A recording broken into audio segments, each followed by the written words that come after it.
Hi friends, నేను మీ కరణ్. మధురం. ప్రేమ ఎంత మధురం, ప్రియురాలు అంత కఠినం అన్నాడు ఒక కవి.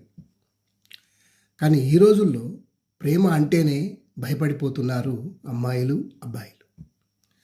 మధురంగా ఉంటుందని ప్రేమిస్తారు, కఠినంగా ఉన్నదని విడిపోతూ ఉన్నారు. మధురమైన మాటలు, తీయని పలుకుల్లో దోషముండక మానదు. ఏదో ఆశించి నిన్ను బుట్టలో వేసుకుంటారు. అది లోతైన గొయ్యి లాంటిది. అందులో పడితే బయటికి రాలేము. ఇచ్చకపు మాటలాడు స్త్రీ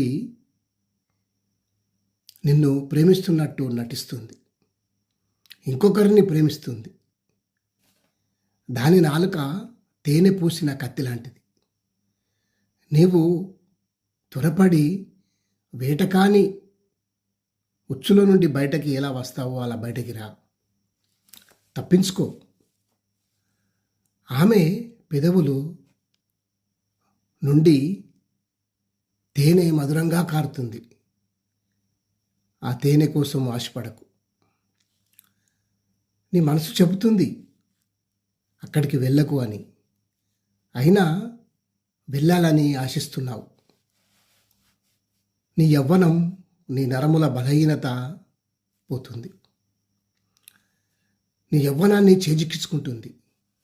నీ కష్టార్జితాన్ని సొత్తు చేసుకుంటుంది. అటు ఇటు చూస్తూ కనుసైగ చేస్తుంది. మధురంగా ఉన్నదాని పోకు చేదైనదే తిరిగి మధురంగా మారుతుంది. నిన్ను కష్టాల పాలు చేస్తుంది. జాగ్రత్త సుమ. మధురంగా ఉందనుకుంటున్నావా?